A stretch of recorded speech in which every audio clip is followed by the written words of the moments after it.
Good morning everybody.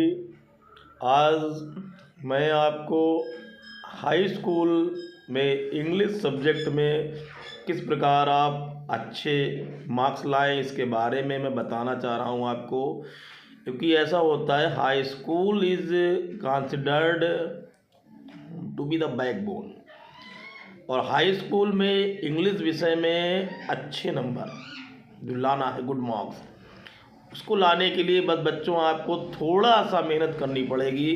First of all आप all answers जो आपके कोर्स में जो लिखाए गए हैं, इम्पोर्टेंट क्वेश्चंस के जो आंसर्स टीचर्स ने बताए हैं, उन आंसर्स को आप अटेंटिवली आप उनको रीड करिए। आफ्टर रीड करने के बाद में चैप्टर वाइज उसकी जो हिंदी ट्रांसलेशन है, हिंदी वर्जन है, आप ईच चैप्टर्स की हिंदी जो है उसको भी चैप्टर वाइज आप अंडरस्टैंडिंग समझने का प्रयास करिए। और प्रयास करने के बाद में आप इम्पोर्टेंट जो क्वेश्चंस हैं उनको हार्डली बैठ करके लर्न करें आप। और आफ्टर लर्निंग द आंसर्स आप भी प्रैक्टिस, और प्रैक्टिस के बाद में जो आंसर्स हैं, अगर किसी भी प्रकार की आपको कोई समस्या आ रही है कि क्वेश्चंस आपसे रीड नहीं हो रहा है और या कोई भी प्रॉब्लम्स है, तो आप उस क्वेश्चन के आंसर्स को एक बार सबसे पहले आप उसको पहले अल्फ़ाबेट को जोड़ के उसको मिला के आप रीड करें, और फिर आप उस आंसर्स को बार बार लिख के देखिए घर पे। जब बार बार आप आंसर्स को लिखेंगे तो लिखने से ये हो जाता है, बार बार जब आंसर लिखेंगे तो उससे ये होगा कि आपको उसकी जो थ्योरी है वो भी विजुअल एकदम क्लियर हो जाएगी आपकी। और प्रैक्टिस जब आप करते हैं तो इस करने से आपको 10th बोर्ड एग्ज़ाम्स में इंग्लिश सब्जेक्ट में जो बहुत अच्छे आपके मार्क्स आ जाएंगे। और जो बच्चों जो 20 नंबर के जो ऑब्जेक्टिव आते हैं 20 नंबर के, उनको आप किसी भी कीमत पर मत छोड़िएगा। उन ऑब्जेक्टिव्स को कंप्लीट करने के लिए आपको ईच चैप्टर्स को थारोली उसको रीड करना है, और रीड करने के पश्चात इम्पोर्टेंट जो फैक्ट्स हैं उसको आपको नोटबुक पे उसको बना लीजिए, उसको लिख लीजिएगा, और उसको बार बार प्रैक्टिस में ज़रूर लाइएगा।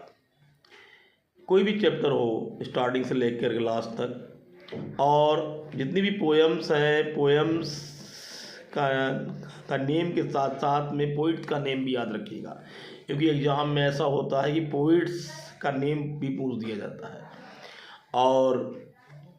और ये है जो अनसीन वगैरह आते हैं, अनसीन पैसेज जो आते हैं, हाँ, इनको करने से पहले सबसे पहले आप इन पैसेज को एग्ज़ाम हॉल में बहुत ही सावधानी से आप इनको रीड कीजिएगा।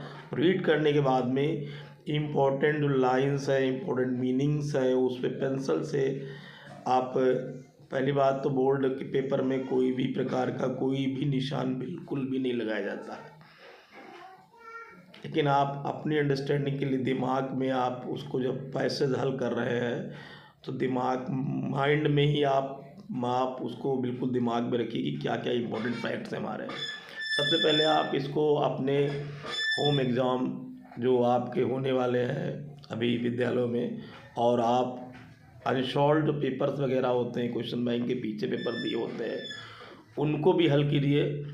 और जो आपको वहाँ पर जो OMR सीट मिलती है उसको बहुत ही सावधानी के साथ में वहाँ पर आप उसको फिल करेंगे। उसमें अपना रोल नंबर वगैरह जो है उसको बहुत ही सावधानी के साथ, और जो आपको बताया भी गया होगा, इस प्रकार से आपको इंग्लिश सब्जेक्ट में ये है कि थोड़ा बहुत और अच्छी प्रैक्टिस कर लीजिएगा तो और अच्छे नंबर आएंगे आपको। ये है। और सबसे बड़ी बात यह है कि कुछ जो स्पेशली रूल्स वगैरह है ग्रामर के, उनको भी देख लीजिएगा। और आप ऐसे ही प्रैक्टिस करते रहिएगा, आपके अच्छे नंबर आएंगे। प्यारे बच्चों, best of luck for your exams. Thank you.